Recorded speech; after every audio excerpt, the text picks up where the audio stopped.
Өдрийн мэнд ажил амьдрал бидний хийж бүтээж байгаа бүхэл зүйлсийн дээр Бурхны таалал нэгүсэл нь үргэлж байх болтугай. Тэгээ бидний хүслээрээ шарын түүний хүсэл үнэхээр бидний амьдрал дээр биелээ олоосоо гэж бодож байна. Энэ ертөнц түүний хүр дээр иргэдэг, энэ дэлхий түүний гарт түүний эрх мэдэлд байдаг. Тэр бүгдийг эхлүүлсэн бол тэр бүгдийг дуусгадаг нэг. Тэгэхээр таны амьдрал юу хийх удаа гэдгээс илүүгээр одоо бол бид нар түүний юу хийж байгаатай хамт амьдрах цаг ирсэн. Энэ 90 цаг үе шүү. Эсвэл бид нар бодохдоо Бурхны төлөө би юу хийж өгөх вэ гэж их бодож ирсэн. Би итгэж усныхоо дараа нэгэн хэсэгтээ бол тэгжил их боддог байсан. Бурхны төлөө би юу хийж өгөх вэ гэж.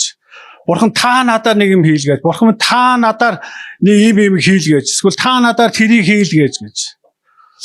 Олон жил одоо тэгж их хөөцөлдсөн байгаа. Олон жил их Бурханд юм хийж өгөх гэж оролцсон байгаа. Тэгээд тэр бүгд маань үнэхээр хоосонгоос хоосон байсан юм аа. Энэ ч гэсэн илүү тод болж байна гэж бодож байна. За тэгээд бид нар оюун санааны шинжилт сургалт уул нь одоо 30 хоногийн биш 4 сарын 30-нд хийж байгаа хийн харин түүнээс өмнө оюун санааны шинжилт аль дангуурыг таны амьдрал дээр эхэлцэн явж байгаа. Таны бодол санааг эргүүлдэж байгаа. Таны ухаан санаа бол сэтгэлгээний чинь өөрлөгөө дэндүү хандуулаад эхэлсэн байгаа. Тэр таны бодож байгаа зүйлүүд ч өөрчилж эхэлж байгаа. Таны нөгөө өөрийгөө их өрөвддөг, эсвэл өөрийгөө илүү хаардаг, эсвэл өөрийнхөө амьдралыг дэндүүх буруутгадаг бүх зүйлээс чинь Бурхан таныг салгахад бэлэн байгаамаа. Тэгэхээр энэ бол би бол сургалт гэхээс одоо сургалт явагдаад надад яах вулаа гэж та бити хүлээ.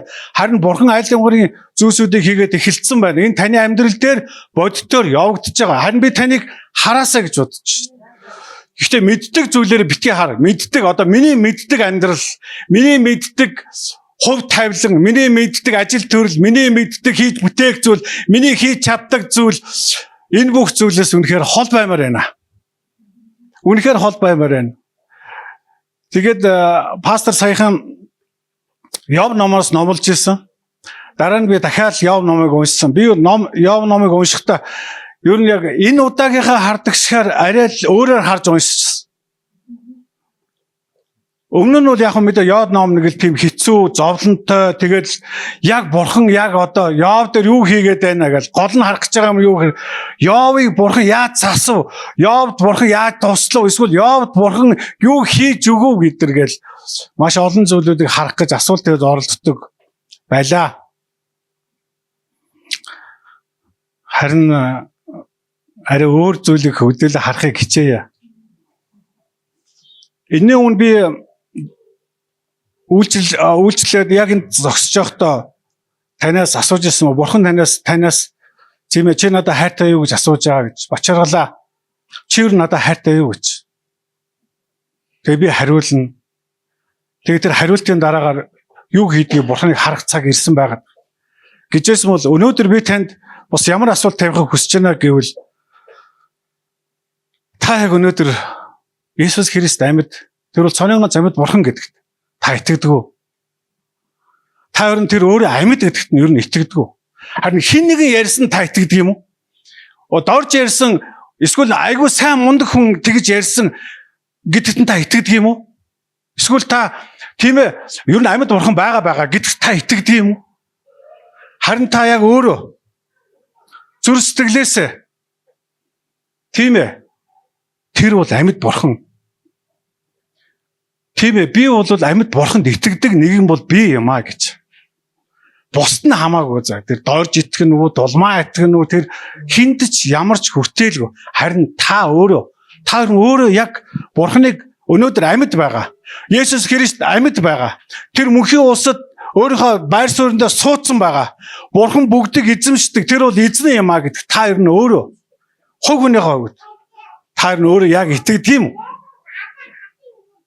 Эсвэл та зүгээр л итгэх гэж оролдож явдаг юм уу? Бурхан бол байдаг би мэдэж байна гэж явдаг юм уу? Ер нь Бурхан бол байдаг юм тийм зүйл хийдэг штэ. Бурхан юм чи тгий штэ гэж та өөрийнхөө мэдлэгийн хэмжээнд та амьдрдаг юм уу? Тэнд итгэдэг. Мэддэг гэхээс бид нар итгэдэг хүмүүс аахгүй. Бурхан бол чадна. Бурхан бол тэрийг хийж чадна, энийг хийж чадна гэж бол итгэдэг хүмүүс. Бид нар ийм итгэлээсээ салах цаг иржээ. Энэ бол хүний итгэл. Энэ бол хүнд найддаг итгэлүүд, энэ хүнд байдаг итгэлүүд, хүнд өгөгдсөн итгэлүүд. Энэ зүгээр байх ёстой итгэл. Зарим нь өнтрөн, зарим нь асна хөгжин дэвжин. Зарим нь хэрэггүй болно. Харин би танаас ийм итгэлийн тухай биш. Харин яг Бурхан таны өөрийн итгэл гэж байна уу? Та сууж үзээрэй. Нэрэл та ааваа гэд түүний өмнө суухдаа хэр итгэлтэй суудаг юм бэ? Ааваа гэд та түүний өмнө сууж явахдаа, эсвэл ааваа гэд түүний өмнө орж ирээд, эсвэл түүний өмнө ааваа гэд нэрийг дуудаж явахдаа та хэр итгэлтэй, хэр найдаж түүний өмнө суудаг юм бэ? Эсвэл зөвхөн хэрэгцээтэй түүний өмнө суудаг. Бусд үед бол та байж, таавал тэр мөнхийн улстай байж ш угаас би мэдчихэж байна. Таавал байгаа. Одоо бол биений амьдрал явагдчих штэ гэдэг үү? Миний амьдрал, надад зориулсан амьдрал, ялангуяа таны надад өгсөн хувь тавилын амьдрал гэж тэнлүү хашгирч та амьдрдаг уу? Надад яв номыг уншиж байхад энэ айгүй их үүлэгдсэн. Айгүй олон зүйлүүдийг үүлэгдэж шинээр миний бодол санаанд уу, миний зүрх сэтгэлд бид нар тэгээд ямар олон зүйлд дүгнэлт тавьж, ямар олон зүйлд санаа гаргаж, ямар олон зүйл сэтгэл тавьж ингэж хөөрж амьдрдаг юм бэ? Бид сүнсээр амьдрдаг нэгнүүд гэж монгол хэлээр айгүй сайн хэлдэг. Ер нь бол та бол сүнслэг амьдралаа одоо бас хилцэн гэж бид нар айгүй олон удаа хэлдэг. Харин хэд маань би бол Бурхны сүнсээр өдөрдүүлж амьдрдаг нэг юм гэдэгт маань итгэдэг нэг юм маань хэд байдаг юм болоо гэж бодох цаг ирсэн юм болоо гэж надад санагдсан ш.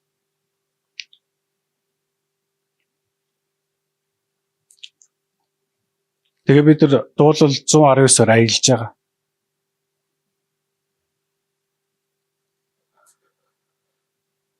Тэр ном юу өгүүлж байгаа, тэр номон дээр юу гарч байгаа, тэр номноос би юу сурав гэхээс илүүгээр Бурхан өнөөдөр миний төлөө яг юу хийж хаана оршин байгаа вэ гэдгийг таних нь бидэнд ямар чухал хэрэгтэй юм бэ гэдгийг л нээж өгсөн ном байна. Түүнээс бид нар яг л тэр номноос тийм өнөөдрийн толоодог асуудлаа шийдэд авчи. Өнөөдрийн Бурхан хэлээд байгаа зүйлийг мэдчихье. Эсвэл тэгчихье гэж үргэлж бид нар Библийг уншдаг, үргэлж бид нар Библийг хүлээдэг. Тэгэл асуулт нэг ямар нэг гарцаас гарчвал болцохоор юмсаа санагдаад энийг л даваад дуусаадахгүй болчих юм шиг санагдаад зүтгэж явдаг амьдрал, хөөж явдаг амьдрал. Юу хөөгөөд байгаа ч мэдэхгүй гэсэн үг. Бурхны хүүгүүд октоудаа би та нарыг өнөөдөр уриалмаар байна гэсэн үг. Бид бол Бурхны сүнсээр өдөрдүүлж амьдрдаг нэгнүүд. Бид Бурханд итгэдэг биш, зүгээр би амьд Бурхантай хамт амьдрдаг нэгэн. Тэр миний амьдралын төлөө хийсэн зүйлсийн төлөө би мэдэх гэж амьдрдаг биш, зүгээр л надад өгсөн амьдралын төлөө би цуг амьдрдаг юм аа. Би зүгээр л цуг амьдрдаг. Тэр миний амьдрал сайныг ч гинүү, мууг ч гинүү, эсвэл миний амьдрал гамшиг ч гинүү, ямар байгаас үл хамаарад тэр оршин байгаа гэдэгт би зүгээр найдаж түүнтэй хамт алхадаг тэр л амьдрал бол миний амьдрал. Би бусдын амьдралыг хэрэггүй гэж байгаа юм биш. Ажил хэрэггүй, найз төгөөд хэрэггүй, мөнгө төгрөг хэрэггүй, албан тушаал би энэ тухай огт яриаггүй. Энэ бол зүгээр ерөөлийн дагуу танд өгөгдсөн бэлэг авьяас. Танд байгаа. Та хөгжүүлээд ашиглаж чадвал та үнэхээр ямар ч амжилтанд хүрч чадна. Харин та хөгжүүлж чадахгүй бол бүхний доор орж амьдрна. Юу нэг нэг тийм амар Бурханаас хамаарах зүйл юу байгаа юм бэ? Юу ч байхгүй байсан байна. Үүнийг Бурхан оюун санааны шинжил дотор бидний амьдрал руу ямар их тод ярьж байна. Үнэхээр урд хожид байгаагаас илүү их тодоор тэр бидний амьдрал руу ярьсаар байна. Үнэхээр цаг нь сайхан юм да. Яагаад гэвэл тэр бүх зүйлийг таньж мэдэж хүлээж авч чадах тэр боломжтой мөнхийн улсын тэнгэрлэг өдрүүд бидэд нээлттэй байгаа нь л гайхамшиг гэсэн. Түүнээс харанхуй байвал яах юм бэ? Эсвэл боломжгүй байвал яах юм бэ? Саяхан бид нар өөрсдийнхөө номлолуудыг Facebook дээр тавихаа болёо. Бүгд л сүмдэр ирья гэд. Гүгөө та нар миний ч юм уу эсвэл зүгээр надад илчсэн зүйлийг ерөөс ойлгоогүй. Зүгээр л та бүтэн сөөдрийн цуглаанд зүгээр л та түнд хайртайгаа илэрхийлэх гэж ирдэг юм аа. Зүгээр л бидний хамтдаа нийлүүлээд миний чадахгүй байгаа зүйл, миний давж чадахгүй байгаа зүйлийг хамтдаа туулж гисэн гээд энэ газар хамтдаа цугладаг сүнслэг цагч нь байхгүй. Түүнээс та зүгээр бүтэн сайнны цуглаанд таслахгүй байх гэж энд ирдэг юм биш. Эсвэл та бүтэн сайнны цуглааныг зүгээр л нэг тийм очивол очно, очихгүй л очихгүй шийдвэр гаргадаг ч юм уу. Таны амьдрал огт биш ээ гэсэн. Нэр бурхан биднийг өршөөгөөсөө л гэж би бодож байна.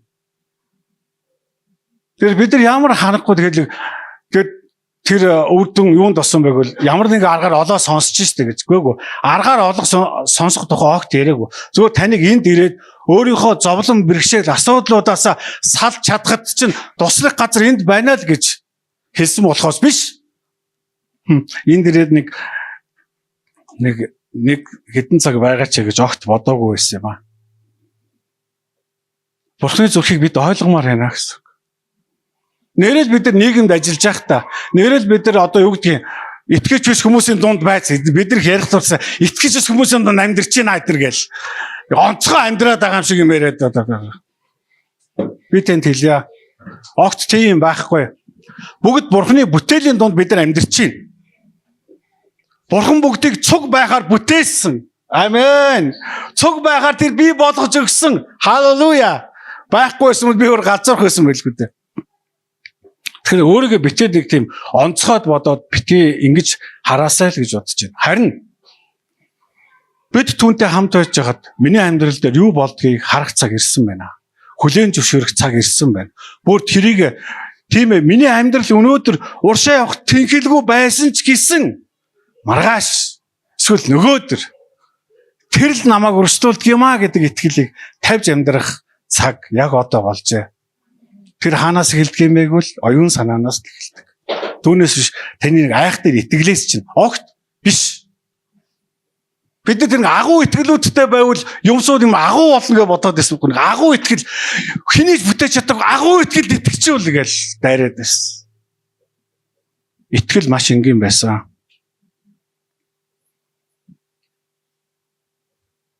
Тийм л учраас бидний зүрх сэтгэлийг бурхан өдрөөс өдөрт улам илүү нээж улам илүү биднийг өөрлөгөө орт өсөн цагууд нь улам илүү нэмэгдэж бас бидэнд олохгүй байгаа зүйлийг нь олоход бурхан үнэхээр туслаасай. Тэгээд ч та өөрийнхөө болохгүй байгаа зүйлийг бурханы өмнө тавиад бид нар тэгж л боддог. Бид нар бүгд аав ээжийн хүүхдүүд байсан. Магадгүй зарим маань аавын хайр, ээжийн хайрыг үзээгүй ч гэж магадгүй. Эсвэл цуг амьдэрч өсөөгүй ч гэж магадгүй. Энэ бол тийм нэг чухал зүйл огт биш юм байна. Найзуудаа би тэнд хэлье. Би ч гэсэн өөрийгөө багтаа өнчирсэн гэл их л тийм хагцал үтсэн, зовж шаналсан нэг л тийм хэцүү амьдралыг би туулсан штэ. Би ээжгүй амьдралыг туулсан штэ гэл өрөвдөв. Хараа зүгээр л хүнээр өрөвдүүлж хүнээр нэг тийм намайг хайрлаад таламжлаад өгөөч гэж байгаа юм шиг амьдралаар амьдрсан юм байлээ. Ямар тэнэг, ямар буруу амьдрал вэ энэ? Тийм л учраас би юу хэлэх гэж байна гэвэл миний амьдрал ямар байсаас үл хамааран бүх зомуудын турш тэр л намайг авч явсан юм байлээ. Тэр л миний төлөө ямар ч үед надтай үргэлж хамт байсан. Миний чадахгүй байсан, миний бүтлгүй байсан, миний юугаач мэдэхгүй түүний эсрэг хийжсэн бүхэл зүйлс байсан ч миний амьдрал хэцүү байгаад яагаа мэдэхгүй хин нэг л хашгираад надад тусламж өргөд орилж яхад ганцхан тэр сонсч ирсэн. Ганцхан тэр л миний төлөө хамгийн сайныг хийхээр тэр бэлэн байсан юм аа. Өөр юу ч биш би танд хэлье. Өөр юу ч биш байх ёстойгоор бид бүтээгдсэн юм байна. Тийм учраас таныг цорын ганц бүтээл гэж нэрлэдэг юм. Бусд нь бүтээл учраас бүтээсгэл амьдрна гэсэн. Ууд хэний төлөө бүтээгдсэн тэр зүйлийнхаа төлөө л амьдрна. Гэхдээ тун адилхан бус бүтээлүүд түгээр бүтээгдсэн учраас оршин байгаа нь тэр тогтоосон учраас оршин байгаамаа. Тэгээс эргэн тойронд байгаа миний ээж аав найз нөхөд одоо миний амьдралын төлөө бүтээсэн тэр хүмүүс зүгээр л оршин байгаар бүтээгдсэн бүтээл болохоос биш. Миний сайн сайхны төлөө, миний төлөө бүтээгдсэн бүтээлүүд огт биш байна. Энэ ойлголт бидний амьдралыг бүр эзэлж аваас. Энэ ойлголт бидний амьдралыг бүр эзэмшиж бид нар яг цаг эрхчлөөнд амьдрах юм. Яг үндэ би ч гэсэн үндсэн гэдэг сэтгэлгээсээ салахын тулд үндсэн гэдэг тэр зүйлсээ тээж амьдарч явах үедээ ёо намайг хинч хайрладгүй хийж гоёс мэдгүй ихэд хэцүү амьдралаар энийг боолчлол буюу гинж менж гэж нэрлсэн юм байлаа шүү. Тэгэл тэрийгэ боддог. Тэгэл тэрийгээр өөрийгөө ингээд уутгар гунигт автуулдаг. Өөрийгөө байж байгаа байдлаа тэрүүгээрээ дүгндэг. Байж байгаа хийж чадахгүй байгаа бүх зүйлээ зөвхөн тэрлүүгээр хандуулдаг. Байсан байгаад байгаа байхгүй. Гэтэл бид нар огт тийм биш амьдралаар Бурхан биднийг дагуулan авч явжээ. Тэр үргэлжлүүлээд таныг дуусгах хүртэл, үеийн төгсгөл хүртэл, таны амьдралыг дуусгах хүртэл. Тэр тэгэл бүр энэ үеийн төгсгөл хүртэл гэж байна. Хизээ дуусгах мэдгүй тэр хугацаа хүртэл. Тэр таны талд тэр тантай амьдрахаар тэр шийдсэн. Тэр төлөвлөсөн, тэр хийсэн. Тэр бүгдийг бий болгож дуусгаж чадсан. Тэнд учраас түүний хүү буюу Есүс Христ ирж миний бүх зүйлийг устгаад надад амьдралыг бэлгэлээд тэр өөрийнхөө байх газар руу очисон. Тэр дахин амьдсан. Тэр өөрийнхөө ялалтыг тунхагласан. Би уу ялсан гэж. Би нүтэмжийн захирагчийг би ялсан гэж тэр хэлсэн. Тиймээс би түүнтэй амьдардаг болохоос би өөртөөгөө биш. Би түүний төлөвсөн төлөвөө хязгааргүй зүйлс дотор би амьдардаг болохоос биш. Энэ миний амьдрал биш. Энэ миний хийгдэг зүйлч биш. Миний дүгнэлт гаргах цагч биш. Миний амжилтандаа итгэж найддаг цагч биш. Эсвэл миний сайн хийж байгааг нь хэн нэгэн өргөмжилж амьдардаг, өргөмжлөд авахгүй ч амьдарч байгаа амьдралч бос биш байж. Илүү зүйлсийг Бурхан бидний амьдралд хийдэг юм аа.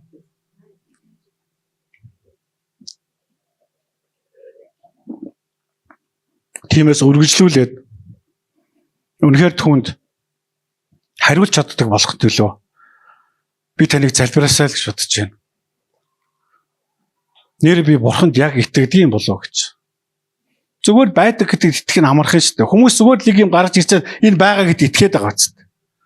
Түүн шиг таа чи Христ Есүс байгаа гэдэгт итгэх тухай би яриаггүй.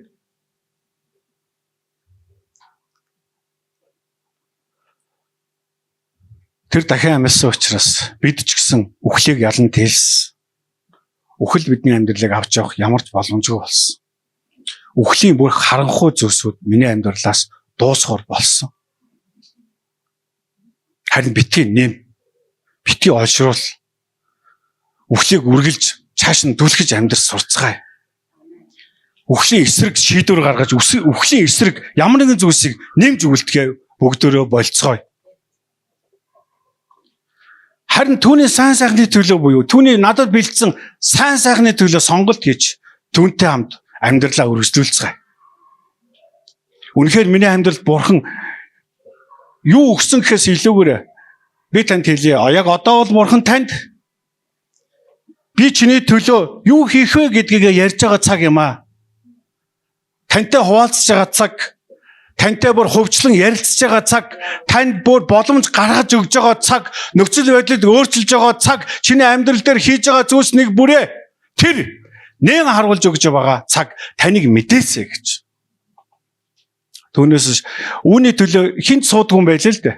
Үүний төлөө одоо юу гэдэг бачаргалагддаг хүний амьдрал ямар байх нь би түүнтэй ярилцаж, би хүлээн зөвшөөрч, уулзаж хүлээж авч амьдрдаг болохоос биш. Хэн нэг миний өмнөөс уулзаад, миний өмнөөс ярилцаад, миний өмнөөс ямар нэгэн зүйлийг шийддэг тэр амьдрал биш вэ?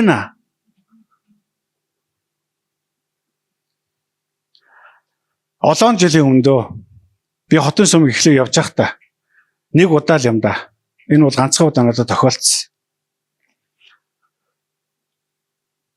Ер нь бол одоо ингээд эхнэр нөхөр хоёр нээлттэй байх тухай бид нар ярьдаг. За нээлттэй бай, биендээ да гэл. Ер нь та нэг нүгөө баймаа гэл. Би танд хэлье. Бурхантай нээлттэй бай сурмаар байна. Бусдыг бол зүгээр орхичихдах уу? Зарим зүйлийг зүгээр хэлэхгүй байх нь таныг авардаг юм аа.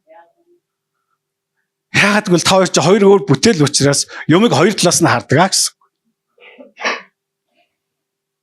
Би ямар нэгэн өнгийг улаан гэж харж байгаа нь өөр хүн яг улаан биш наач улбар шаар гэж хардаг шүү. Надад л улаанд бол улаан шүү гэж бодмоор гэсэн. Гэх мэтлэнгээр тэгэхээр эхнэр бит хоёр зарим тохиолдолд би эхнийхээ үед цүмд болж байгаа эсвэл хин нэгтэй уулзаад сүмдэр уулзсан зүйлсээ боцож яриад би эхнэртэйгээ маш их ярилцдаг байсан тийм үе байсан. Нэрээ нээлттэй байх хэрэгтэй гэдэг. Энэ маань дараа нь эхнэрийг нь өвтгөж байгааг мэдэрсэн юм аа. Тэгээ би ярихаа байсан. Би харин Бурхны өмнө түүнийг дэлгэн тавьж чаддаг чадвар тэр сургасан. Тэрнээс өмнө би олон жилийн өмнө л гэж яриад л та 5-6 жил ч юм уу гэдэггүй. Би үйлчлэл өгөх гэжсэн. Би дийлэхгүй шиг надад санагдсан. Бүх юм надад хэцүү шиг санагдсан. Тэгээд надад их зүйл юу ч байхгүй шиг надад санагдсан. Яг тэгвэл би та нарт ирээд өөрийнхөө хийж байгаа буруу зүйл ч юм эсвэл өөрийнхөө хийсэн буруу зүйлүүдийг та нарын өмнө дэмэ ингэчлээ уучлаарай гэж хэлэх надад хэцүү байсан эсвэл нэг бол яах вэ гэх хин нэгнээр асуухаар хинч байхгүй байсан. Иргэн торонд олон пасторууд байгаа ч гэсэн тусдаа өөрөөрөө аргаар эзэн бурхантайгаа харилцдаг нэгнүүд шүү дээ. Ямар ч боломжгүй байсан. Надад маш хүнд үе байсан. Би өөрийгөө илэрхийлж хэлэхээр бүр чадхааргүй байсан. Тэгээ би нэг шийдвэрт хүрсэн байсан. За ер нь Филипп пастрыг ихээр үйлчлэл явъя. Тэгээ мэдхгүй одоо тэгээ яавал яг би л яг хондоо өнөөдрийн хувьд тэнхэлгүй байна гэж бодож исэн. Яг тэр үед Тэнгэр элчийн уулзалт нэг удаа болсон юм аа.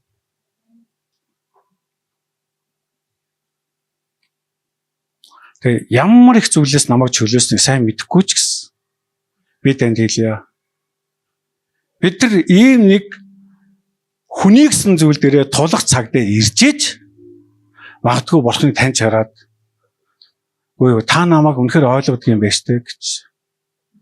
Өнөөдөр энэ хэцүү байгаа миний ойлгох чадахгүй байгаа зүйлс нэг бүрийг та мэддэг юм байна штэ гэд түүнтэй үнэхээр түүний хүү шиг түүний үнэхээр цорын ганц найз шиг харилцах чадвар яг одоо та бидэнд хэрэгтэй байна.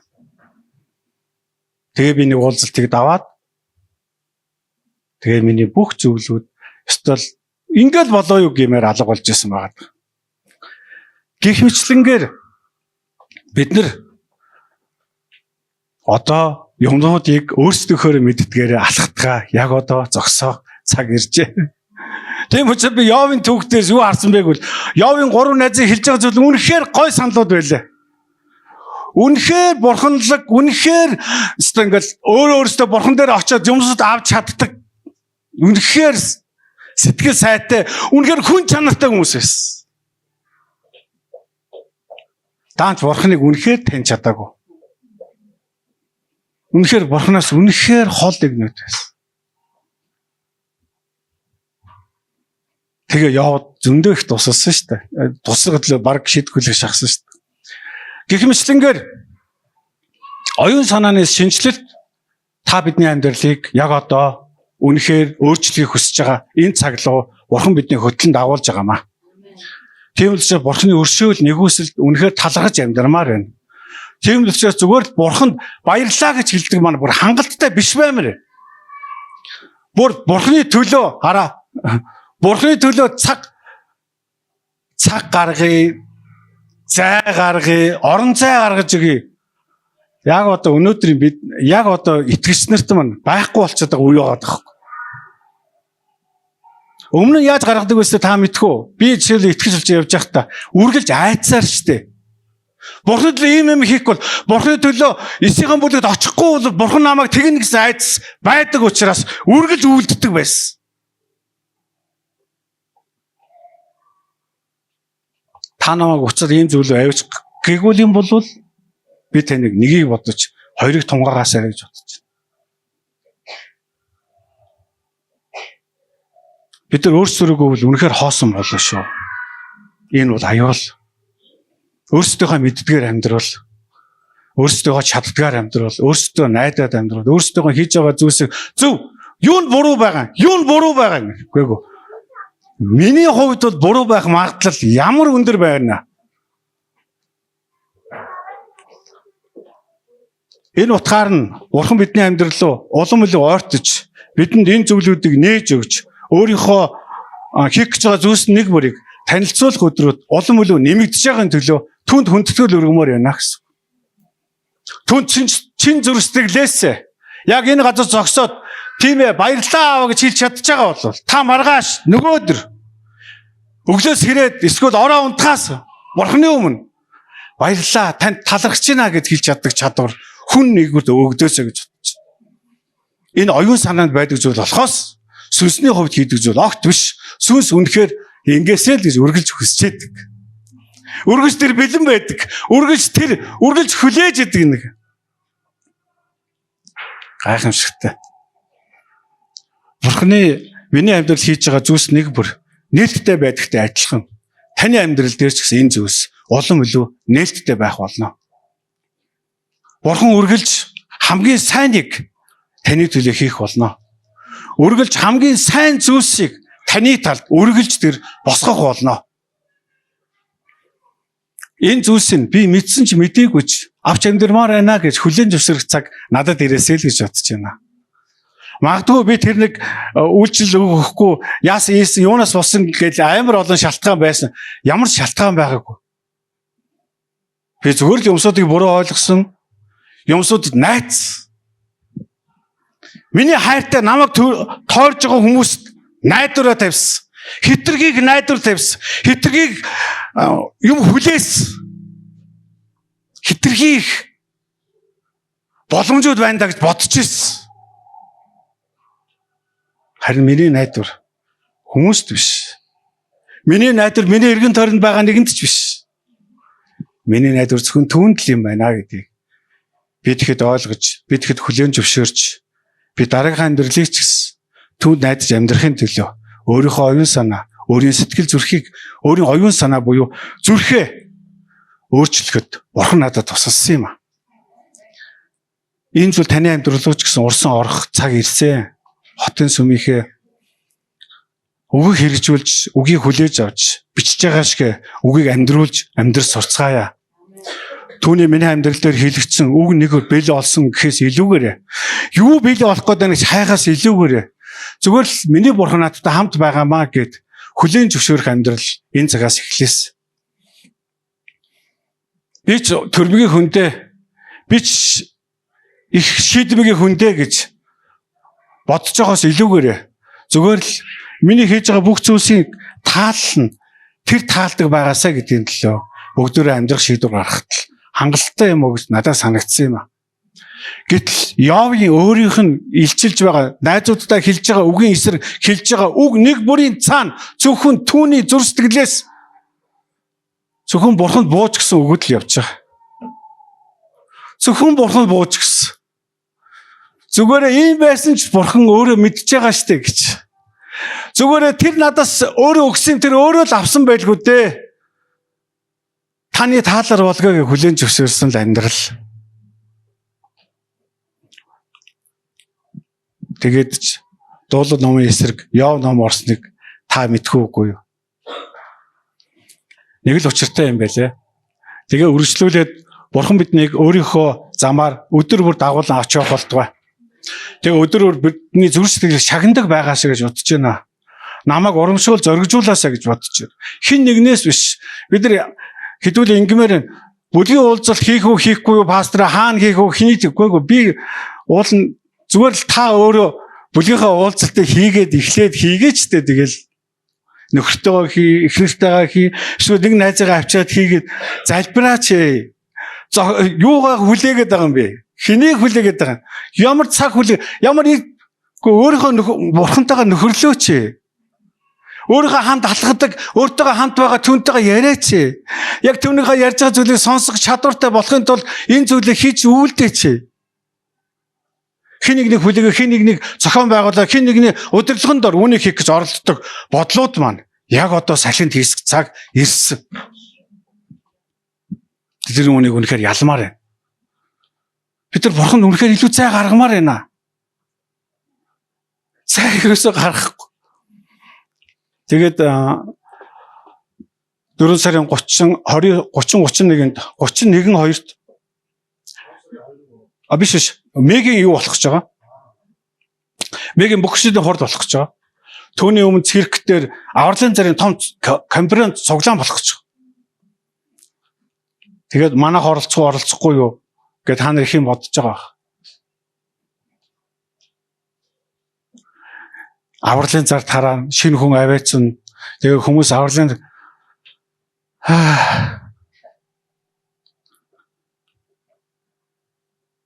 хүний өөрчлөлт бол энэ айгүй сайхан амжилт байсан юм аа.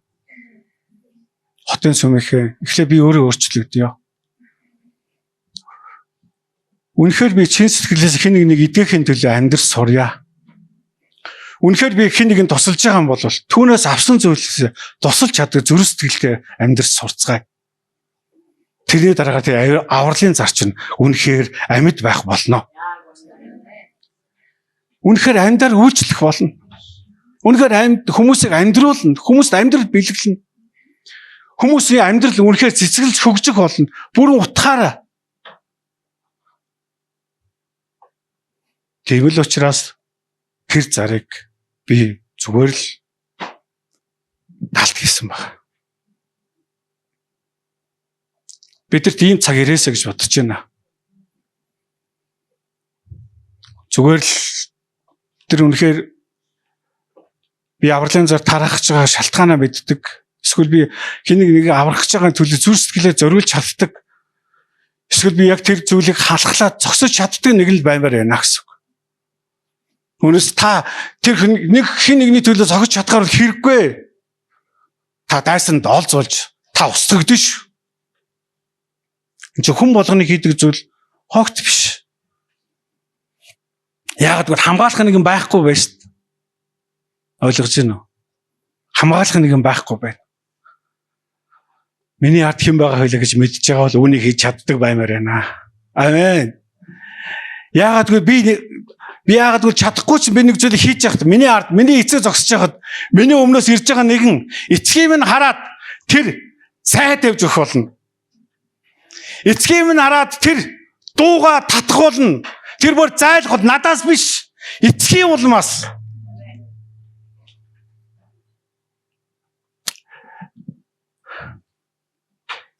Би ийм цаг ирэхин төлөө залбирч чинь би хүлээж. Бид зүгээр л ийм цаг амьдрах болно. Ийм цагийг Бурхан энэ үндэстний дээр нээж өгсөн юм аа. Би өлтөнд итгэж байна. Миний үндэстэн аврагдсан байхын тулд, миний үндэстэн Бурханы харьяалал болсон байхын тулд Бурхан бүх үе таалгыг нээсэн, тэр оруулсан, авчирсан юм бол тэр аврагдсан тоог нэмэхгүй л гэж юу? Тэр буран утгаар нь энэ зүйлсийг дуусгах болно. Түүнд энэ үндэстэн гэж тэр нэрлсэн юм бол тэр аврагсад тэр тоо хязгааргүй байх болно. Бид нар нэг үндэстэн байх болно. Бид нар түүний нэг хэсэг нь байх болно. Бид нэг хэлтэн байх болно. Амен. Бурхан энэ зүйлсүүдийг төлөвлөсөн юм аа. Энэ зүйлсүүдийг хийж байгаа. Тэгэхээр тийм л учраас бид тэр бурханд талархаж, тэр бурханыг хүндэлж амьдрдэг юм аа. бидний оюун санаа, бидний сэтгэлгээг Бурхан өдрөөс өдөр шинжилж, шинэ болгож өгөх болтугай. Бидний мэддэг зүйлсүүд үргэлж дуусгар болоосой л гэж бодож байна. Тэгэхээр бид нар юмыг зүгээр өөрсдөө хийх гэж дайрч орхидог болимоор байна гэсэн. Ганцаараа тулдаж, ганцаараа ялтыг байгуулж, эсвэл ганцаараа энэ байдлаас гэсэн бидний амьдралаас бүрэн утгаараа уцаж өгөө болж зайлагдах цаг ирсэн маа гэдэг өнөөдөр би энэ газар тунхилмаар байна. За хамтдаа басъя. Түүний төлөө амьдрахад үнэхээр хайр хэрэгтэй байна. Түүнийг хайрлахгүйгээр бид нар хизээж түүний төлөө амьдрч чадахгүй. Бус хүмүүс яаж амьдрах нь нэг тийм чухал биш байна. Янз бүрээр л амьдрах бах, зарим нь сайхан амьдрах бах, зарим нь дунд зэрэг амьдрах бах. Хүн болгон сая зүрхэндээ ямар нэгэн байдлаар шийдсэн баха. Миний хувьд л түүний төлөө амьдрах шиг утга учиртай амьдрал харагдахгүй байна. Тэгтээ хүсэх хангалттай биш. Тэр намайг хайрлсан шиг би түүнийг хайрлаж иж тийм юм болох бах. Би эргэлзэж байна. Тийм их хайр надад байгаа болов. Би хайртай гэдэгтээ итгэдэг. Тэгтээ хангалттай байгаас. Цөмөрө Филиппой номын 3 дугаар бүлгээр оч.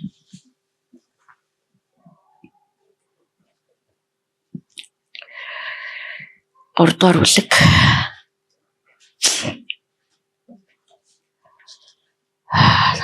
Судал Библийг унших бол Филиппой хотын итгэгч нарт Паул энэ загтлыг бичгээд бараг 62, манай эртний 62-аас 63 оны үе байсан гэхээр чинь Паул бараг цааслагдахаас 5-6 жилийн өмнө энийг бичсэн гэж үздэг юм билээ. Өөрөөр хэлбэл аврагдсан Паул бүр нэлээд маш гүн нууцуд руу аль хэзээний орцсон байсан гэсэн үг. Тэгэхээр бид нар Бурхантай Есүс Христтэй хамт алхаж яваа энэ төлөвшсөн бол бид нар апостол гэж дуудаж байгаа төлөвшсөн энэ хүний зүрхийг өнөөдөр энэ номноос сонсноо. Өнгөрсөн 7 хоног бол үнэхээр эзний оршихуугаар түүний сүрдэм оршихуугаар үнэхээр дүүрэн байлаа миний хувьд. Сүгдэх газраа сүгдэж байлаа, унах газраа унж байлаа. Цөмөр Паулыг харъя. Паул бол Тарс хотын иргэн Саул байсан. Та нар хэрэг санаж байгаа бол тий. Цааслуулахаас өмнө 5-6 жилийн өмнө бичигдсэн гэж үздэг энэ загтлыг. Эцэст нь ах トゥ ус минь ээ, эзний дотор баярл. Шоронд байхдаа бичсэн. Эзний дотор баярлаа. Уул нь шоронгийн гадаа байгаа хүмүүс нь дотор байгаа хүнээ ингэж урамшуулдаг тий. Зүгээрээ эзэн дотор баярлаарай миний найзаа. Оюун санааны тис эсрэг хандлага чинь энд явагдаад байгаа байхгүй. Нөгөө гадаа байгаа хүмүүсээ энэ дотор байгаа хүн зүгээр л урамшуулж идэг. Эзэн дотор баярл. Та нарт урд нь бичсэн зүйлээ бичих нь миний хувьд үнэхээр төвхтэй биш бөгөөд харин энэ нь та нарын хувьд сэрэмжлүүлэг болно. Нохоттой адил байгстаас бузрыг үлдэгчдээс хуурамч хөвч хөндлөлтөөс болгоомжлогтон. Учир нь махан биедээ түшгэлдэггүй.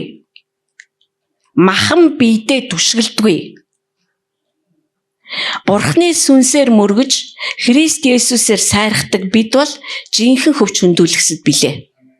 Өөрөөр хэлбэл өөрийнхөө хүч чадал, өөрийнхөө мэдлэг боловсрал, өөрийнхөө яг одоо бүтээсэн энэ зүйлүүдтэй өөрийнхөө ухаантайдаа, боловсралтайдаа эрддэг биш. Харин бидэн шиг сүнс дотор амьдраад сүнсээр удирдуулдаг тэр хүмүүс бол жинхэнэ итгэгч нар муу юм а гэсэн маа.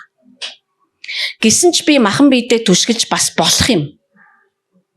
Хэрв хэн нэгэн хүн махан биедээ түшиглэх санаа байхаваас намайг бол гүйцэгч. Би бол хамгийн их махан биедээ түшгэлэх үйц нэг юм уу юм а.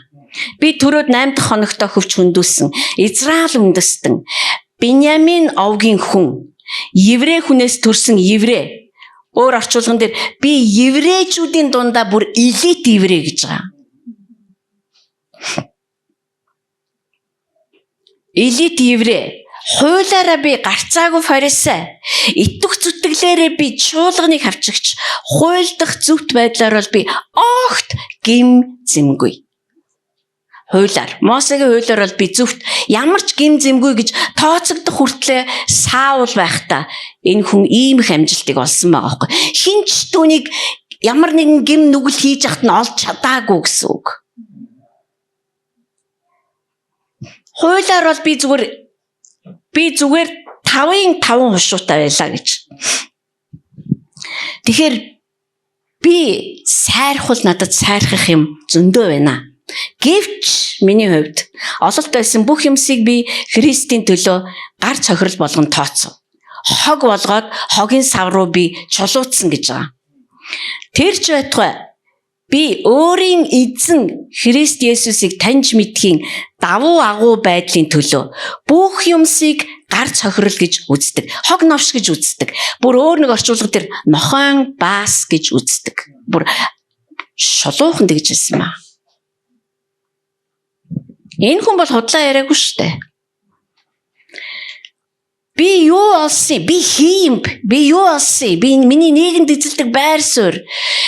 Энэ хүн ч надаа фарисей болох хүртлээр бүр үнэхээр их хөдөлмөрсөн байна шүү дээ. Бүгдийг би гар цохирол гэх нь гар цохирол нь айгуу сул үгүй. Би хог бүр нохойн баас гэж үзэж байна.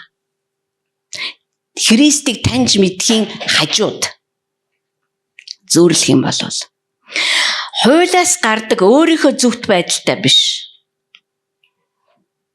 Хог гэж үздэг нь за дахиад бүтнээс нь би түүний төлөө бүх юмсын гар цохирлыг амсаж тэдгээрийг хог гэж үздэг нь Христийг олохын тулд бөгөөд хуулиас гардаг өөрийнхөө зөвхт байдалтай биш харин Христэд итгэх итгэлээр ирдэг итгэлийн үндсэн дээр Бурханаас ирдэг зөвхт байдалтай түүний дотор олдохын тулд юм. Ямар яригтай юм бэ? Энийг хэдүүлээ маш амархан энгийн болгоод ойлгоно. Ингэхдээ би түүнийг болон түүний амьлалтын хүч зовлонгуудын нөхөрлөлийг таньж мэдэн түүний үхэлтэй адилхан болгогдож үхэхстээс амьлуулагдахад хүрмээр байна. Би хэдийн хүлээн авсан юм уу эсвэл хэдийн төгс болчихсондоо бишээ. Харин би бас Христ Есүст юуны төлөө баригдсан гэдэг нь ингээ Христ Есүс намайг бариад авсан гэсэн үг. Намайг юуны төлөө бариад авсан? Тэрл зүйлийн төлөө би тэрийг бас барьж авахын төлөө урагшилдаг. Ах トゥ нараа би өөрөө хараахан барьж авсан гэж бодохгүй байна. Харин нэг л юм хийдэг. Ардхаа мартаж урдах зүйлс рүүгээ зүтгэн тэмүүлж Христ Есүс дотор Бурхны дээш чиглэсэн дуудлагын шагналыг авахын төлөө бариа руу урагшилдаг. Тиймээс төлөвшсөн бид бүхэн ийм бодолтой байцгаая. Хэрвээ ямар нэгэн юмн дээр та нар өөр бодолтой байвал үүнийг бас Бурхан та нарт илэрхийлнэ. Гэвч бидэнд өгөгдсөн тэрл жишгийн дагуу явсаар бай.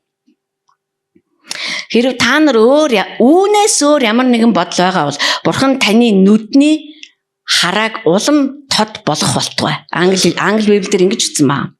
Ах トゥ нараа намайг дуурай. Бидний та нарт үзүүлсэн жишээгээр явдаг хүмүүсийг ажиглал.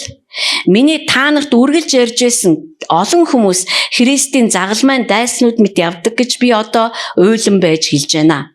Тэдний төгсгөл бол сүйрэл юм. Тэдний бурхан бол ходоод бөгөөд тэд гутамшиг зүйлсээрээ сайрхдаг. Тэд дэлхийн юмыг л сэтгэж боддог. Харин бидний иргэний харьяал нь тэнгэрт байгаа бөгөөд тэндээс бид аврагч эзэн Есүс Христийг хүлээж байна. Тэр бүх юмсыг өөртөө захируулж чадах хүчээрээ бидний дорд биеийг өөрийнхөө цог жавхланд биетэй адил болгон өөрчилнө.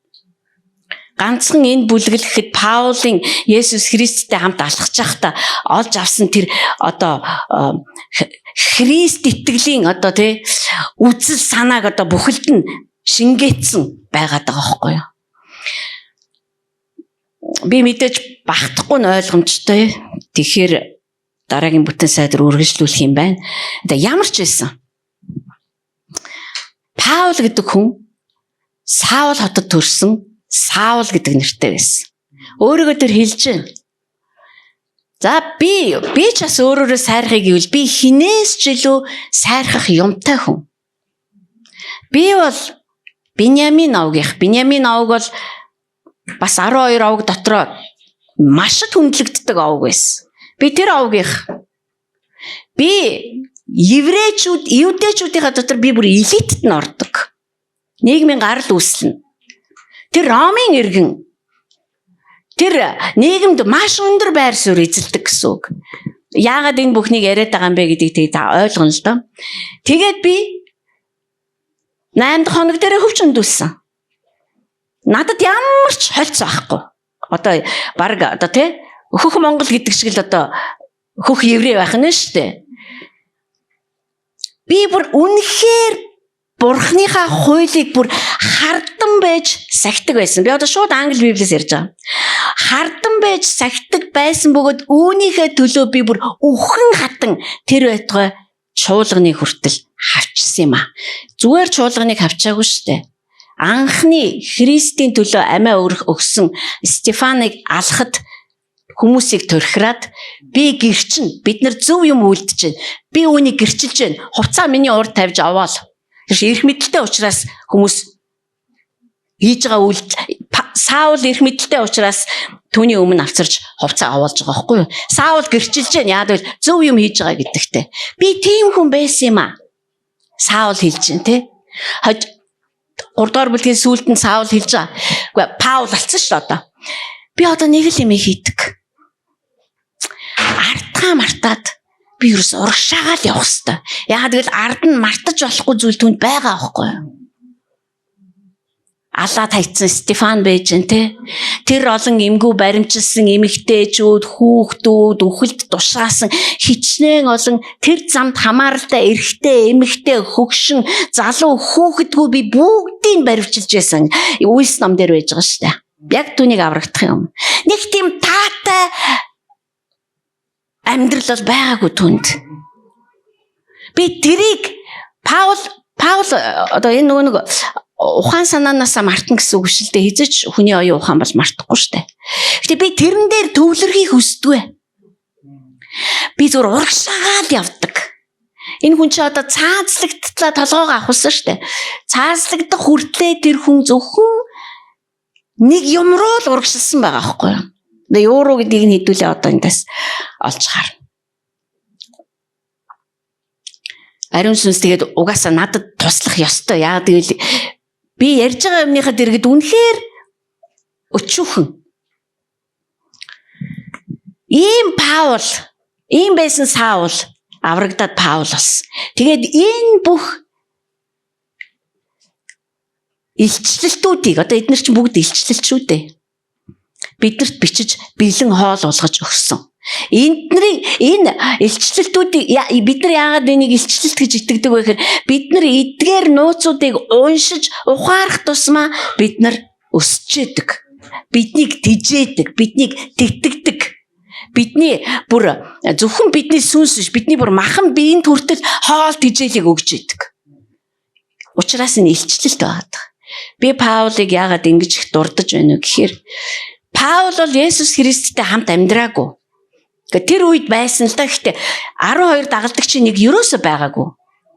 Тэр үед тэр өөрийнхөө зүтгэлийг гүйцэлдүүлэл явж байсан. Өөрийгөө зөв гэдэгтээ итгээл би бол фарисегийн фарисей, еврейгийн еврей би зүгээр барахгүй шүү та нар гэж зүгээр үеийнхэн дотроо толгой зохиол явж исэн тэр мэдлэг боловсрал тэр Мосегийн хуйлда одоо улам боловсрдаг юм уу яа тэгээд нөгөө хуулийн дагуу өөрийгөө цэвэр хадгалах те ямар ч гим зэмгүүгээр одоо өөртөө ч тэр өрөөл бусад бурханд олддог гэдэгтээ итгэж хуулийн одоо бүр одоо жагсаалтныг бүрийг хичээнгүүлэн биелүүлэл явж исэн байх хаа нэгтээ яг өөрийнх нь үе тэнгийн нэгэн залуу гараад ирсэн тэнд зүгээр ертөнцийг оронгоор нь эргүүлж ирсэн.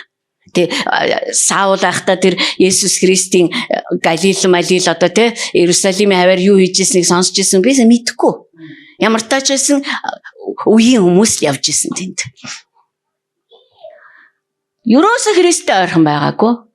Христийг баригдаад цовдлж явахт нь ч хажууд нь байгаагүй. Саул хизээ тайзан дээр гарч ирсэн бэ гэхээр Пентекостын дараа гарч ирсэн. Пентекостын дараа гэдэг чинь Пентекост чинь 40 гаруй хоног Есүс Христ дахин амьснаас хойш 40 гаруй хоногийн турш газар дэлхий дээр өөрийнхөө дагалдагч нарт өөрийгөө харуулсан 40 хоног. Тэгээд дараад нь Пентекост ирсэн гэдэг чинь 10 хоногийн дараа 50 хоног. 50 хоногийн дараа ариун сүнс бууж ирсэн. Хүмүүс Христийг хүлээж авсан. Дагалдагч нар зүгээр л ариун сүнсийг хүлээж аваад ариун сүнсний хүч дотор тэд нар бүр зүгээр хүн үнэмшмээргүй зүйлсүүдийг тунх гэлж эхэлсэн. Тэгэхээр дор хаяж 50-аас олон хоногийн дараа Саул тайзан дээр гарч ирж байгаа байхгүй юу? Тэр гарч ирэхдээ бүр зүгээр үнэхээр тэр замыг үзээ яц.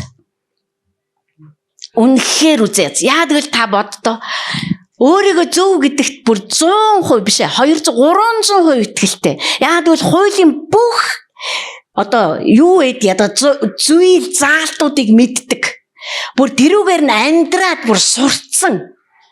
Бүр хуулиар бүр дадлагчсан. Энд чинь хуульчтай битээ андуураараа та нар. Орчин үеийн хуульчтай. Эдгээр чинь хуулийн багш фарисей байна гэдэг чинь өөрсдөө тэр хуулиараа амьдрч чаддаг байх хэрэгтэй байхгүй юу? Паул бол харин Саул байхдаа тэгж амьдрч чадсан байгаад байгаа юм. Бүгд чадсан гэж байгаад хэлэхгүй. Яагаад гэвэл Есүс Христ тэднийг хэлдэг. Та нар ярьдаг мөртлөө хийдгүү маа. Үйлддэггүй та нар. Паул бол тийм байгаагүй. Үнэхээр тэр бүр улаан Мосегийн хуулийг ингэж бүр хамгаалж байсан. Тэгсэн чинь гівгэнт сонин онол гарч ирэл хууль дууссан гинэ. Конец пилма. Одоо яах вэ гэхээр зүгээр л Есүс Христ Есүс Христэд итгэх юм бол би зүгээр итгэлээрээ зөвтгөгдөн гинэ. Тэр чи хүний бүх хөдөлмөр зүгээр тийг болж байгаа байхгүй юу? Гэхдээ би юуны төлөө зүтгэсэн? Одоо энэ олон жил. Би бүр бодоход энэ чинь гол харалмаар. Үгүй ч юу вэ? Бүх зэрэг дэгри юу эдийн тийм ээ хүн чинь тэрний төлөө ч хөдөлмөрлөн шүү дээ. Бараг мэдрэлээ муудад хөдөлмөрлөн шүү. Бүр хөнгөн дунд хүнд хэлбэрээ шизоо тустлаа тэнд чинь орж хөдөлмөрлөж мэдгүй байна. Би бодохдоо бидний хинж Паул шиг тэгж хөдөлмөрлөөгүй байх. Яагаад гэвэл бид нар чинь нэг тийм хөнгөн амьдралыг эрхмэлдэг 21-р зуунд амьдарч байгаа хүмүүс шүү дээ.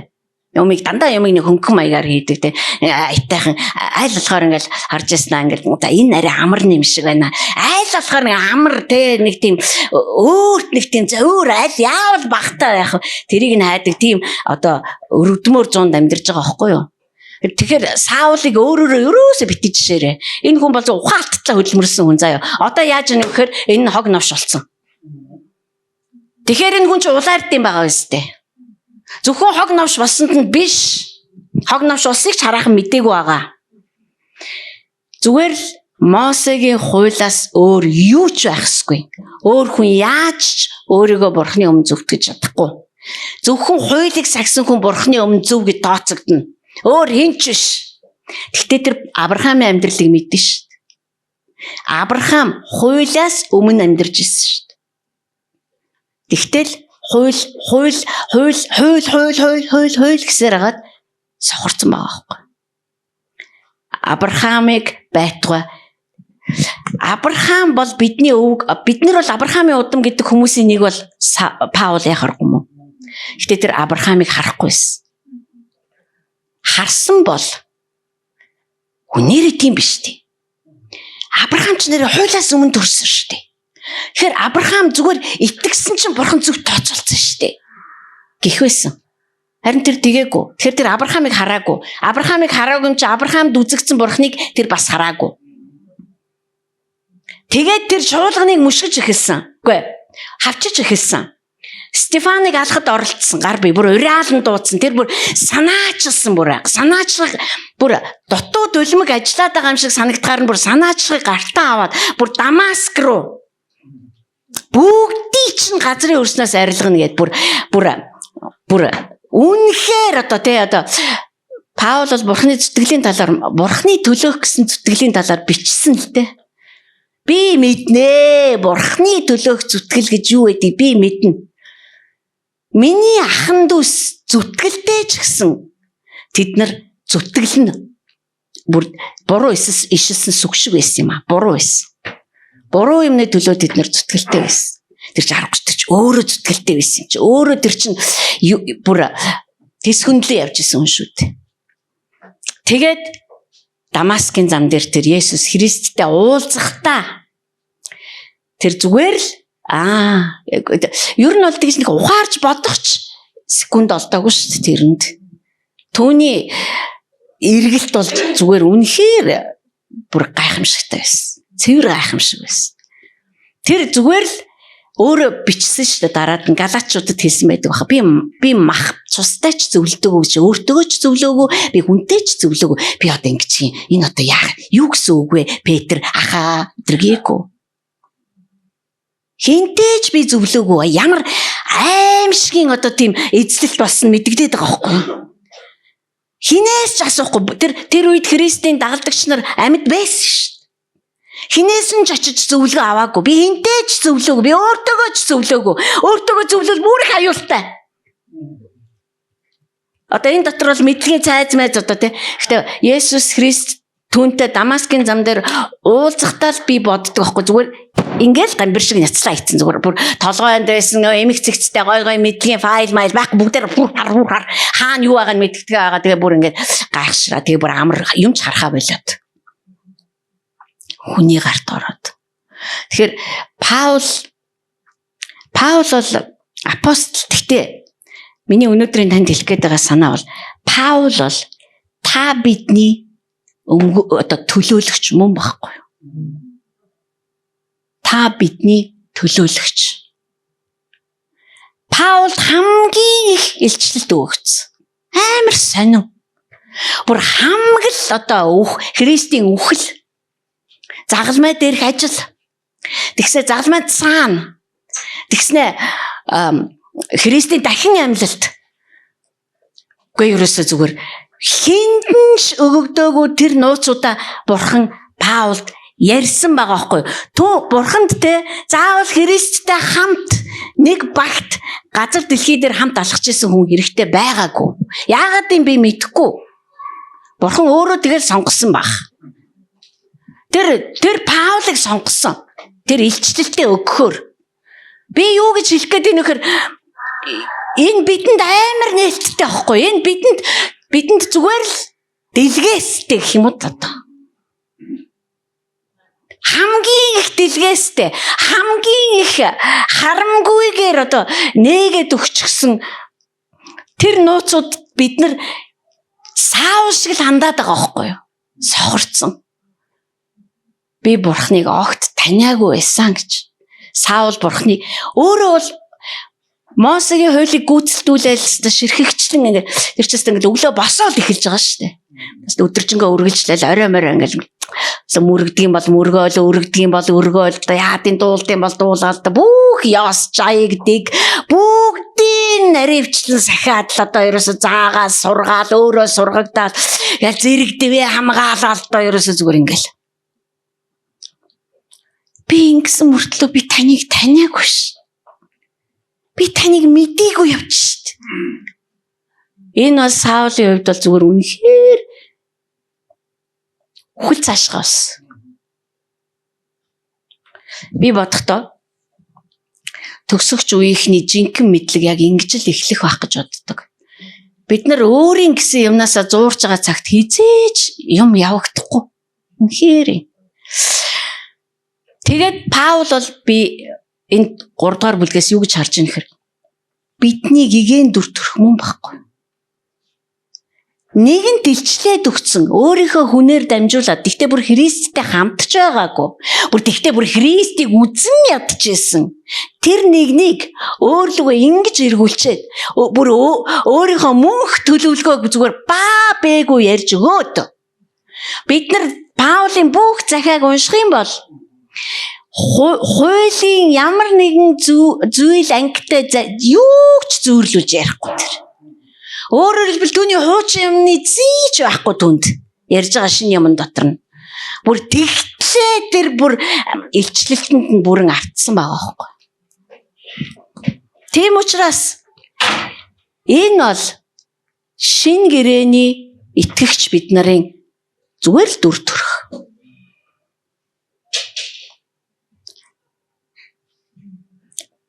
Тийм учраас бид нар Паул гэсэн байлаа. Паул ингэсэн байлаа.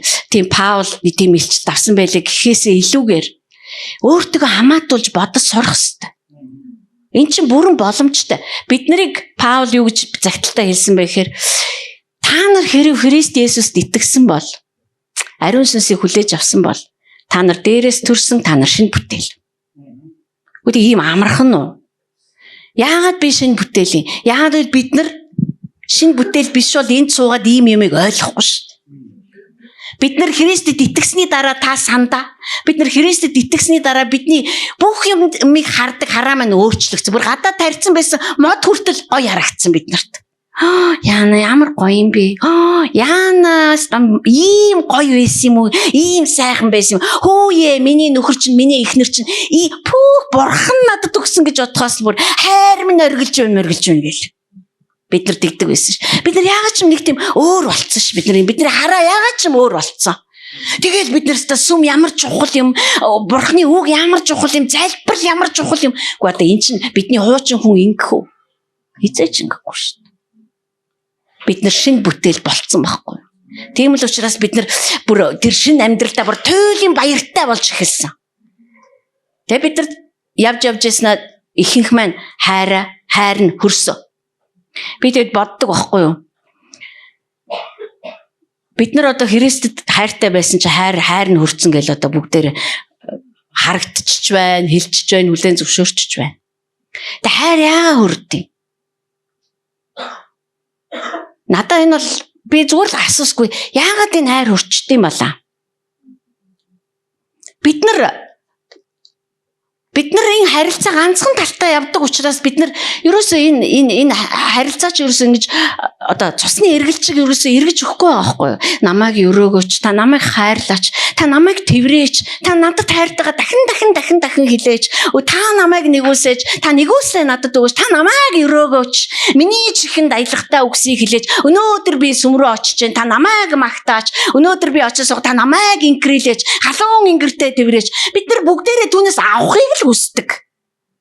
Хизээч Саул болтлоо өөрийгөө түүнд өгсөн шиг бид нар түүнд өгөхийг сураагүй. Ер нь сураагүй. Бид нар тэнч тэгж заагаагүй. Бид нар сайн мэдээ тараахтаа юу гэж хэлсэн бэ? Чи бурханд итгэ. Есүс үнэхээр чамд хайртай. Тэр чиний амьдралыг өрөөх болно. Чи зүгээр л бурханд итг гингүүт үнэхээр сайхан санагцсан. Итгэсэн чинь бүр үнэхээр би юмыг өөрөөр харж эхэлсэн. Үгүй чи үнэхээр сайхан байсан шүү дээ.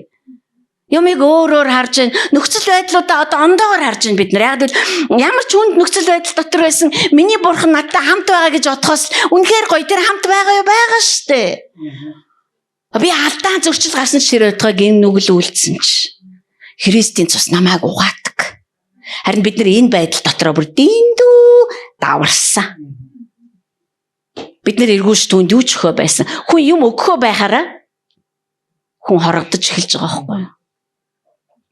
Яг тэ өгнө гэхээр 11 өргөл дээрээ яг тэ тэгэл хин нэгэндээ илүү дутуу гарсан марснаа өгөх мөх гэж явуулах л та. Тэр тухай яриаггүй.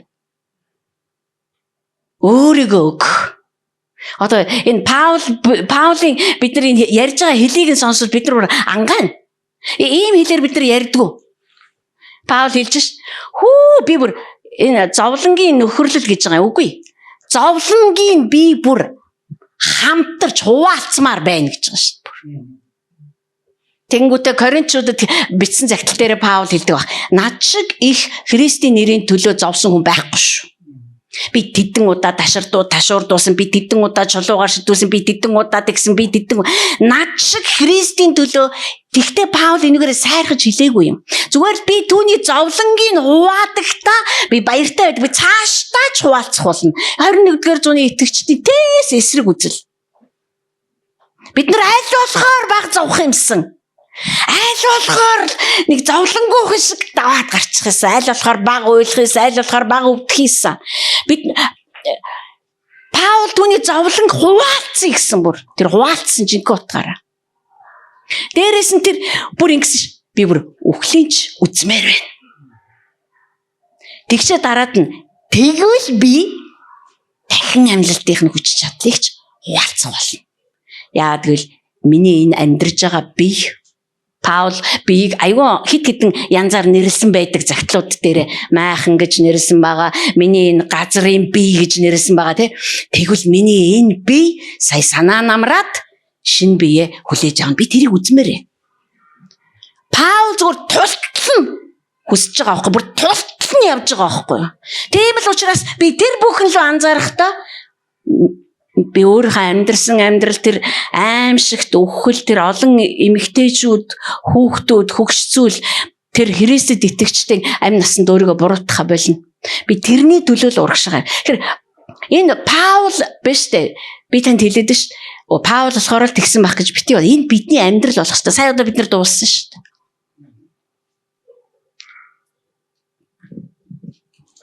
Паул үнэхээр шин гэрэний Христэд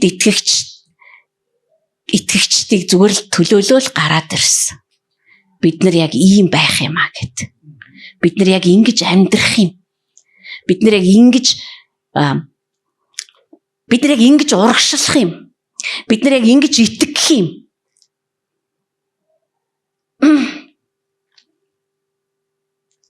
Тэгээд тэр Дамаскын зам дээр Есүс Христтэй уулзахдаа тэр зүгээр л бүх юм нь зүгээр гэл тэг дээр очсон. Хараа. Одоо жишээлбэл би монголчуудын ерөнхий аризмаартай монголчуудынхаа дунд бол би тэгэл зүгээр шүү дээ. Би бол таргуун хүн биш. Би зүгээр л нормал. Харин би 3 метр өндөртэй хүний дэргэд очивол би бүр зүгээр Израильчууд чи би зүгээр царцаа юм байна. Би зүгээр ялаа шумуул юм байна гэж хаар. Бүдүүлгэл зүрлэх байх л та. Гэхдээ Паул Дамаскын зам дээр Есүс Христтэй уулзаа сохрохдоо өөрийнх нь бүх ололт амжилт нийгмийн байр суурь мөн зүгээр л нохон баас шиг харагдсан байхгүй. Тэр их сүр жавхлангийн хажуу тэр их дахин яасан эзний тэр уулзалтын хажуу зүгээр л үндэ юу ч санагдсан. Түүнээс Паул дарчлаагүй. За өнөөдөр бурхан минь өнөөдөр би энэ фарисегийн хэрэгмээ би хаяатаа хайрын тата хаяхаас нь дэвтрүүд хайр. Тэр тэгээгүй. Би нохон бас гэж үзэж байна. Нохон бас шиг л байсан байгаа байхгүй өөрт нь. Ховоос. Ямар ч нэмэргүй. Бурхныг таниагүй. Хизээж бурхнаар зөвтгөхгүй. Тэр тэгж үхэн хатаж явлаа гэд. Тэр хизээж Христ Есүсийг мэдхгүй. Тийм л учраас Паул ийм хурц хэлээр би Христ Есүсийг танихын тулд бүгдийг базаж аваад би зүгээр хогийн савнд хийсэн. Дахиж тэрийг уухгүй гэсэн. Тэр хогийн савнд хийсэн чинь хог руугаа хаягдана гэсэн үг. Надад хэрэггүй. Та бидний оюун санаа шинчлэгдэх, сайжрах ёсгүй. Харин та бид Христ оюун бодлыг өмсөх ёстой. Христ оюун бодлыг. Сувдагийн бодлууд сайжраад жоохон илүү гайгүй сайн л бодох байх л та. Гэтэ хизээч Христ оюун бодолтой бол дүүцэж очихгүй шүү дээ. Христ оюун бодол бидэнд хэрэгтэй. Хүний бодлуудыг үнэхээр энэ мэд хүчрхэг уулзалтууд, энэ мэд хүчрхэг ажиллагаагаар бурхан зүгээр л иш минийхөө наач зүгээр нохон баасчдыг харуулаасай. Тэгээ бид нар зүгээр хар аянда хаяна. Би ёо ямар инээдтэй юм бэ? Болчооч хөөе. Тэгэхээр энэ тийм хэцүү үйл явц биш бидний боддогчлон. Дарчлаа л та. Бараг нэг үзэл бодлоосоо бууж өгөх гэж 5 жил дарчлаа. Арай гэж нөгөө үзэл бодлоо нэг юм бууж өгөнгөд хоёр дахь нь гарч ирээ. За тэгэл нөгөөдгөө ба. Бас арай хурдтай 3 жилийн дотор хайж маяал. Ингэсээр байтал тэгэл арай гэж нэг шинжлэгдэх гэж мажичж байгаа байхгүй. Тэгээ мажисэн тэгээ хамгийн гол нь намайг шинжлэгдсэн хин ч мэдэхгүй шүү дээ. Тэгээд нэг тийм өрөвдмөр амьдралаар амьдрна. Тэгэхээр бурхан ингэж ажилдаг байна л да. Тийм ээ? Түүний замыг харах юм бол. За.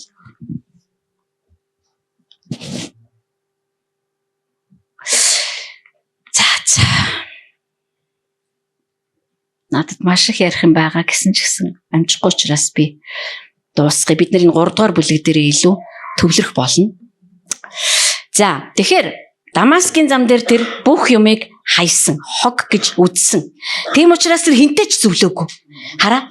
Энэ бүр юугаач сэргийхийг хүсэхгүй шүү дээ. Өөрийг нь тэр нэгнэр хараасаач гэж хин нэгнээс хүсэхгүй шүү дээ. Нөгөө дагалдагч нар дээр давхад очтгоо. За тэгэл яг нөгөөдөл нь одоо зүгээр сайнаар бодох юм бол хөө ямар эзэн ямар агуу юм бэ? Чамайг аварсан биз дээ. Ямар гоё юм бэ? Чи чи нөгөө фарисей билүү гэж хэлнэ шүү дээ. Тэрийг ч санмааргүй ш тэр. Юу ч эргэж санмааргүй байна. Би юу ч эргэж бодмааргүй байна. Юунд ч харамсмааргүй байна. Би бүр би зүгээр хинтээч зөвлөхгүй би зүгээр эзнийг хайгаа тэр цөл рүү явсан ба. Тэгээд тэр эзнийг хайсан.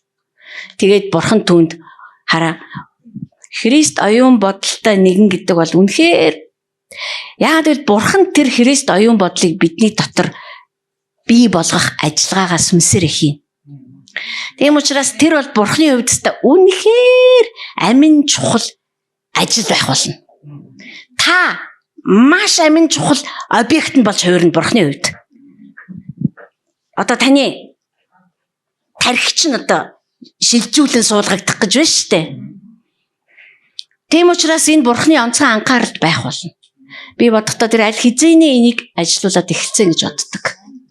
Тэр зүгээр бидний дотроос үнэхээр суг татаж хаях ёстой юмнууд гэж байгаа. Зүгээр авч хаях ёстой юм байгаа. Төрлөх хүний бодол санаанууд байна.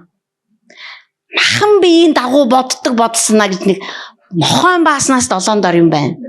Христ итгэдэг хүмүүсийг хамгийн их гутамшиг болгож байгаа хамгийн их одоо сүм чуулганыг үүмэж, түүэж, хагаралдуулж байгаа бодол санаа юу юм? Чөтгөр möтгөр гэхээс чөтгөр бол махан биеийн бодол санааг л ашиглана шүү дээ. Махан биеийн бодол санаанууд. Төрлөх биш. Махан биеийн бодол санаанууд. Махан биеийн бодол санаанууд Есүс Христийг цовдлсон байхгүй. Ийм байх ёсгүй гэж үзсэн учраас. Бурхан ингэж гайхамшиг хийхгүй гэж үзсэн учраас. Бурхан ингэж аварна гэж тэд нэр үзээгүй учраас. Есүс Христийг аваачаад Бурханы хүүг гэмт хэрэгтнүүдтэй аваачаад цовдлцсон. Тийм учраас энэ хамгийн амар Паул бүүзэгд би ёстой алийг нь ч санмааргүй байна. Хин нэг нь надад дурдаасайж гэж би хүсэхгүй байна. Хин нэг нь миний цол хэрмгийг дуусаасайж гэж би хүсэхгүй байна. Би зүгээр явлаа. Эзэн минь та надад өөрийгөө харуул. Яг энийг ч хэлээд байгаа байхгүй юу? Бид нар энэ 3 дугаар бүлэг чинь өөрөө Паул хэрхэн түүнийг хувьчсан таньсан бөгөөд таньсаар байгаа тухай одоо түүний гэрчлэл шүү дээ. Хувьчилж хин нэгнээс биш хинтэй ч зөвлөхгүйгээр би танаас сурмаар байна. Би таныг бүр танаас өөрөөс ч наммаар байна. Энэ мэдлэгийг бүр өөрөөс ч мэдмээр байна.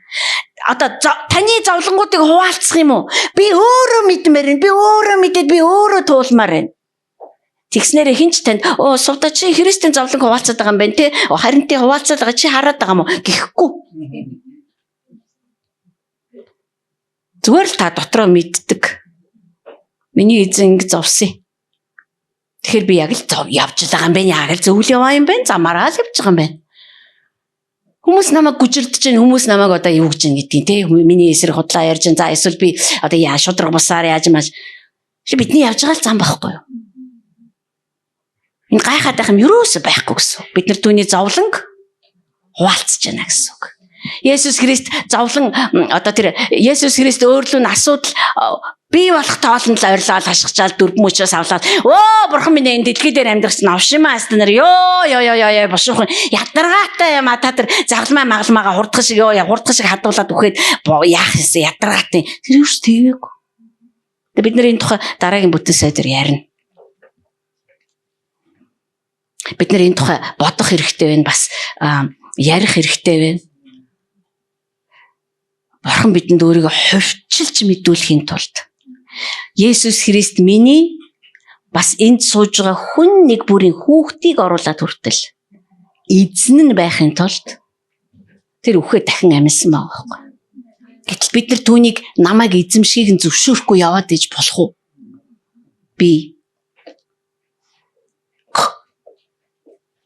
Би өөрөө мэдээл хийчмээр байна. Мэдээж бид нар эзэж Есүс рүү харж тэгж дондгон чадахгүй л дээ.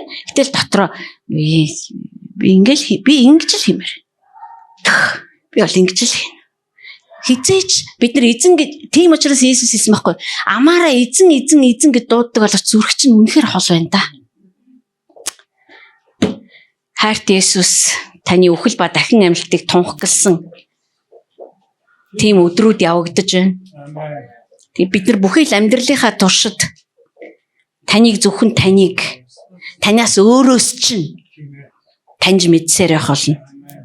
Таныг таних тусам бид нар тантай адилхан болно. Тантай уулзах тусам бид нар таны дүр төрхийн дагуу өөрчлөгдөх болно. Тэгээд яг тэр дээд дуудлага болох Христ дүр төрхтэй хөвгүүд охтууд энэ дэлхий дээр гарч ирж засаглалыг мөрөн дээрээ тээх болно. Энэ нууцуудыг та бидэнд болон гүн мэдүүлж бидний зүрхэнд бүр ингэж лавтай оруулж өгөөч. Энэ бол зүгээр нэг Христэд итгээд зүгээр нэг Христ чинь ёс жаягийг сахиад сүмд яваад тэгээ нэг хоол идэхтэй ширээгээ тойр залбирах тухай огтхон биш ээ. Тэгээд үхээд үгснийхэн дараа шарил дээр нь Христ тавихч тухайн асуудал биш. Энэ өөр амьдрал байна. Паул энийг бидэнд нээж өгсөн. Яа тэгэл тэр өөрөө Христтэй хамт амьдраагүй. Тэр өөрөө Христийг амьдд нь хараагүй. Гэсэн ч Христ өргөмжлөгдсөн тэр Христ түүнийг Дамаскын зам дээр барьж авсан бөгөөд Паул эргээд та намайг барьж авсан шиг би ч бас таныг бүр өөрийн болгоод тэрвэрж авч өөрийн болгон барьж аваад дахиж хизээч таныг тавиуж явуулахгүй тантай адилхан болмоор байна гэж амьдэрсэн байдаг. Энэ нууцаас та бидэнд яриач. Танда баярлалаа. Ариун сүнс би Есүс Христийн нэрээр ярьж байна. Амен.